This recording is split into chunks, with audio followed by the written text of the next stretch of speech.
नमस्कार दोस्तों, कैसे हो आप लोग। मैं जीत आपका स्वागत करता हूं अपने चैनल थंपिंग हेड के एक नए एपिसोड में। ये एपिसोड कुछ खास है। 20,000 किलोमीटर मैंने अपनी गाड़ी का कंप्लीट कर लिया है। एंड इस गाड़ी में मैं आपको एक ओनरशिप रिव्यू देने जा रहा हूं कि 20,000 किलोमीटर चलाने के बाद से टाटा पंच का क्या एक्सपीरियंस है। अंत तक वीडियो देखिएगा। इस वीडियो में बहुत सारी ऐसी चीज़ें मैं बताने वाला हूँ जो आज तक इस वीडियो में और किसी भी अन्य वीडियो में दूसरे लोगों ने, बाकी के टाटा पंच ओनर ने मिस किया है। वो चीज़ बताई नहीं है। मैं कुछ खराबियां भी बताऊंगा इस गाड़ी के, कुछ अच्छाइयां भी बताऊंगा। तो एंड तक देखना बहुत ज़रूरी है अगर आपके पास टाटा पंच है या फिर आप प्लान कर रहे हैं 2025 में इस गाड़ी को लेने का। बढ़ने से पहले अभी तक अगर आप लोगों ने चैनल को सब्सक्राइब नहीं किया है तो प्लीज़ चैनल को सब्सक्राइब कीजिए। मैं टाटा पंच से रिलेटेड ऐसे कंटेंट लाता रहता हूँ। हाँ, थोड़ा लेट होता है बट एक मैं एक्सपीरियंस लाता रहता हूँ ताकि आपको या फिर किसी भी अन्य इंसान को जो टाटा पंच ओनर है या फिर ख़रीदने वाला है उनको प्रॉब्लम ना हो। अगर मैं अपनी गाड़ी का वोटर मीटर दिखा दूँ तो आप देख सकते हैं ये गाड़ी मेरी 19,000 सम किलोमीटर कंप्लीट कर चुकी है। सॉरी, ये मोड चेंज करते हैं। देखिए, 19,600 कुछ किलोमीटर ये कंप्लीट कर चुकी है।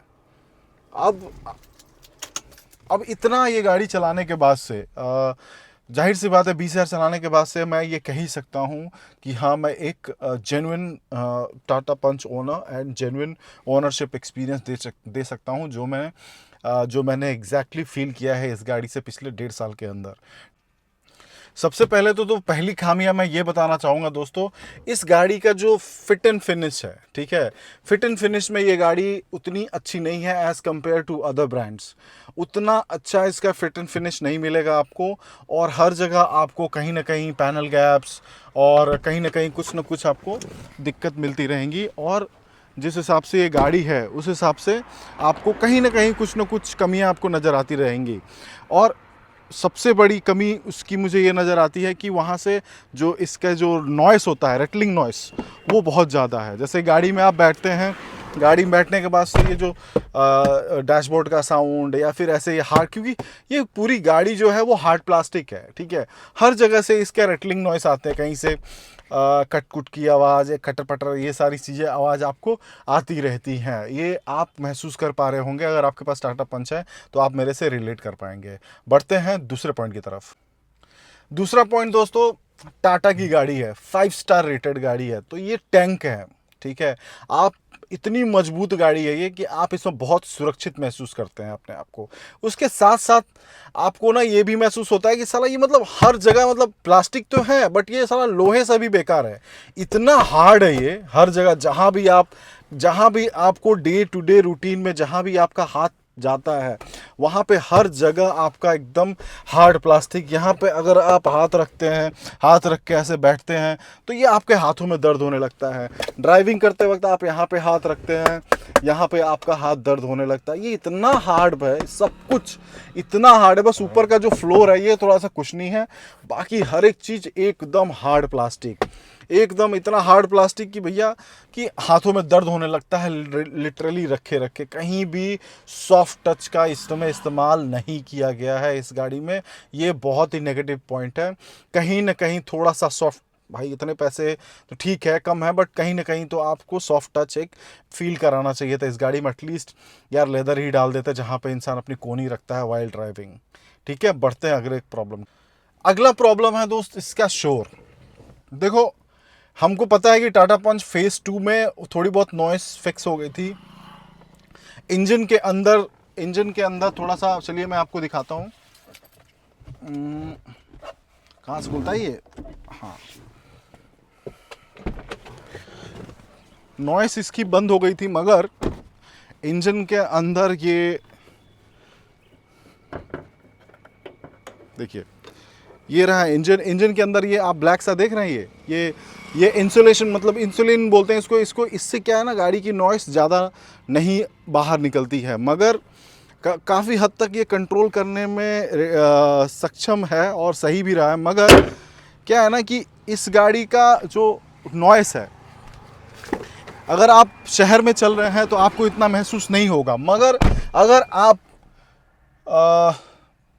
शांत इलाके में चल रहे हैं, अगर आपको थोड़ी बहुत ऐसे हाईवेज पे चल रहे हैं तो आपको ये ना शोर गाड़ी में अच्छे से सुनाई देता है और आपको ये बताता है कि आपकी गाड़ी चल रही है, आपकी गाड़ी कौन से नंबर पे है। तो कैबिन नॉइस यस थोड़ा सा है। और मैं अगली कमी की तरफ बढ़ूं तो रियर सीट आप देख पा रहे हो, रियर सीट इसका बहुत फ्लैट है, एकदम ऐसे फ्लैट है। थोड़ा सा इसको इंक्लाइन होना चाहिए, ताकि पीछे बैठने वाले लोगों ने बहुत शिकायत करी है कि दे फील स्टिफनेस। उतना कंफर्टेबल रियर सीट इसका नहीं है, ये थोड़ा सा होना चाहिए। मुझे पता है सबने ये धीरे धीरे नोटिस करा ही होगा, बट पर्सनली मुझे नहीं लगता था पीछे पर बैठने में प्रॉब्लम होती होगी, बट लिटरली जब मैं बैठता हूँ, भाई गाड़ी चलाता है कोई और चलाता है, तो मुझे महसूस होता है कि लंबे इंसान के लिए या फिर महिला के लिए, फीमेल के लिए पीछे की सीट इसकी सही नहीं है, कंफर्टेबल नहीं है। आगे तो आप एडजस्ट कर सकते हो, ठीक है, मगर पीछे आप नहीं कर पाते हो, जो कि बहुत ही ज़्यादा फ्लैट है, जो कि इंक्लाइन होनी चाहिए। बाकी स्पेस काफ़ी है इस गाड़ी में, हेड रूम हो गया, लेग रूम हो गया, काफ़ी आपको अच्छा स्पेस इसमें महसूस होता है। बाकी इसमें कोई प्रॉब्लम नहीं है। अगर जैसे मेरी हाइट 5'11" है, ठीक है, मैंने अपने हिसाब से सेटअप किया हुआ है, तो मेरा नी यहाँ पे अटकता है, तो इसके लिए ये मैं अच्छा भी महसूस करता हूँ, क्योंकि इस पे रेस्ट कर लेता हूँ मैं अपने पैर हैं। जो कि कॉस्मेटिक्स कमियां हैं जो मतलब फेसलिफ्ट में ठीक की जा सकती हैं टाटा पंच के। बाकी और भी मुझे कुछ, जितना मैं इतने पैसे में मैं उनको कमियां नहीं मानूंगा, बाकी मुझे मुझे बाकी सारी चीज़ें इसकी अच्छी लगती हैं।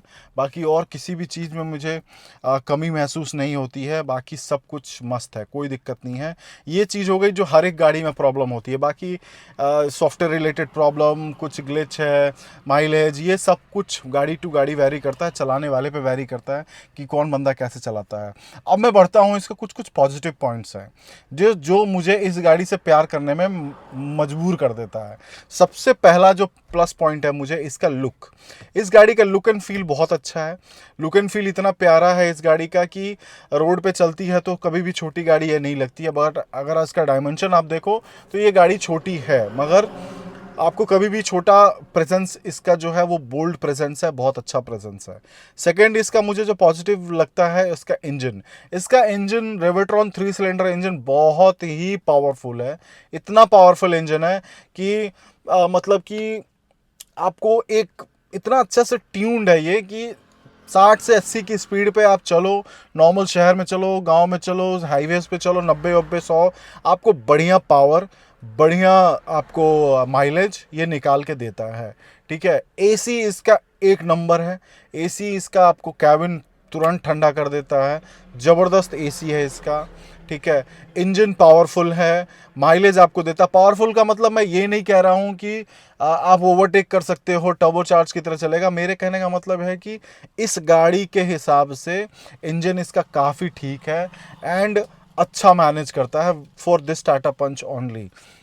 माइलेज निकाल के देता है, सब कुछ मतलब बढ़िया से, मुझे अभी तक कोई प्रॉब्लम नहीं नज़र आई। टायर्स इसके बहुत अच्छे हैं, ग्रिप इनकी बहुत अच्छी है। सस्पेंशन इसका हार्ड है, ये कि मैं कमियां का गिलाना भूल गया। ये इसके सस्पेंशन अगर आप ख़राब रास्तों पे चलोगे ना तो आपको उछालेगी, ये आपको जंप करते हुए महसूस करोगे। मगर जब एक स्पीड पे आप चलते हो ना 90-80-90 के आसपास, तब आपको ये सस्पेंशन सॉफ्ट हो जाते हैं और आपको अच्छा महसूस कराते हैं रोड पे। मगर धीरे जब गाड़ी चलती है तो बहुत ही आपको स्टिफ और हार्ड महसूस होते हैं इसके सस्पेंशंस। गच्चे गुच्चे में आपको जंप ये अच्छे से कराती है ये गाड़ी। मस्त खाना पीना खा के गाड़ी को लंबे टाइम तक मत। बाकी इस गाड़ी में देखो, म्यूज़िक सिस्टम इस गाड़ी का ऑसम है, म्यूज़िक सिस्टम ज़बरदस्त है। आपको बाहर से लगाने की ज़रूरत नहीं है। कोई भी मॉडल आप उसका उठा लो, अगर कंपनी के साथ कंपनी फिटेड जो JBL का म्यूज़िक सिस्टम आता है वो ले लो, तो आपको बाहर से इसमें गाड़ी में म्यूज़िक सिस्टम लगवाने की ज़रूरत नहीं है। ऑसम है। लाइट्स इसके अपग्रेड करवा लेना दोस्तों, लाइट इसके बिल्कुल भी नहीं चलने वाले हैं, लाइट्स इसका कमज़ोर ही आता है। और बाकी और अच्छाइयों की बात करूं मैं तो आपको मैं दिखा देता हूं। ये मेरी गाड़ी है, मैं गांव गया था, हाईवे से आया हूं।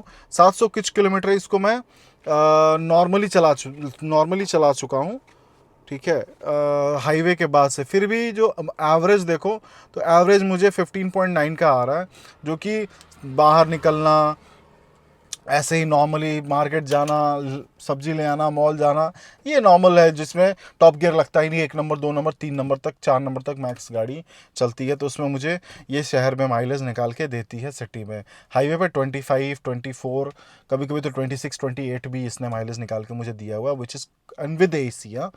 Point to be noted, with AC, without AC नहीं कह रहा हूँ मैं, हमेशा इसका एसी चलता रहता है। बाकी यही सब बात है। बाकी हम आते हैं अब अपने अगले सेगमेंट की तरफ, जहाँ पे मैं ये आपको बता रहा हूँ कि 2025 में, जो कि ये गाड़ी 4-5 साल पुरानी हो गई, तो 2025 में ये गाड़ी आपके लेने लायक है कि नहीं है। देखिए, अगर अगर आप अभी तक टाटा पंच ले चुके हैं, ठीक है, नहीं मतलब ले चुके हैं, तो ठीक है। अगर अब आप प्लान कर रहे हैं कि 2025 में टाटा पंच को लेनी चाहिए, तो मैं पर्सनल ओपिनियन दूंगा, इंडिविजुअली ये मेरा ओपिनियन है, आपको वेट कर लेना चाहिए इसके फेसलिफ्ट का। इंडियन मार्केट में टाटा ने ट्यून कर लिया है अपने आप को कि कस्टमर्स को क्या कौन सा इंजन पसंद है। तो अगर आप टाटा पंच लेना चाहते हो 2025 में, तो पर्सनल ओपिनियन है आप मत लेना। यूज्ड कहीं से मिलती है तो आप ले सकते हो फॉर अ टाइम बिंग, क्योंकि देखो इस सेम प्राइस में, देखो सबका पैसा पैसा होता है मेरी दोस्त। मेरी गाड़ी मेरे पास है, मैं ये नहीं कह रहा कि बहुत अच्छी गाड़ी है, still it's the best car. अभी भी मेरे दोस्तों ने पिछले मंथ ही 2 गाड़ियाँ उठाई हैं टाटा पंच। तो जो ऑलरेडी इस गाड़ी के मुरीद हैं उनको कोई नहीं बदल सकता। मगर हाँ, अगर प्रैक्टिकल लाइफ में बात की जाए, तो गाड़ी अब थोड़ी सी फीचर ओरिएंटेड और थोड़ा सा वो आउटडेटेड हो गई है। इसका फेसलिफ्ट आना बहुत ज़रूरी है। एंड अगर आप 9-10 लाख रुपए लगा रहे हैं इस गाड़ी में, तो इट्स बेटर कि आप दूसरी गाड़ी प्लान कर सकते हैं। मैं ये नहीं कह रहा हूँ कि विदेशी गाड़ी आप खरीदिए, टाटा की ही दूसरी कार आप खरीद सकते हैं जो फीचर ओरिएंटेड गाड़ी है, या फिर आपका रनिंग अगर बहुत ज़्यादा है तो आप ईवी की तरफ प्लान कर सकते हैं। तो with this is my summary of today's video. मैं ज़्यादा टाइम नहीं लूँगा, एंड मिलता हूँ आप लोगों से मैं अगले वीडियो में। एंड कॉन्ग्रेचुलेशंस जिनके पास भी टाटा पंच गाड़ी आई है, जो नया जो लोगों ने ख़रीदा है, इस बीस्ट कार, मज़ा आने वाला है। You can keep it for a longer, ठीक है। आपको हर एक ज़रूरत की चीज़ें ये पूरा कर सकती है। बीट दैट बूट स्पेस हो गया, एयर कंडीशन हो गया, आपका म्यूज़िक सिस्टम हो गया, फन टू ड्राइव हो गया, पावरफुल इंजन हो गया, एवरेज हो गया, बहुत सारी ऐसी चीज़ें हैं जो कि इस गाड़ी में बहुत अच्छाइयाँ हैं, एंड जो कि लंबे टाइम तक आपको एक हैप्पी कस्टमर आपको महसूस कराएंगी।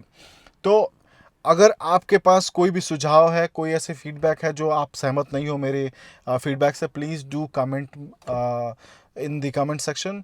एंड मिलता है आप लोगों से अगले वीडियो में। तब तक आप लोग अपना ख्याल रखिए, स्वस्थ रहिए, मस्त रहिए, and happy weekend. Take care.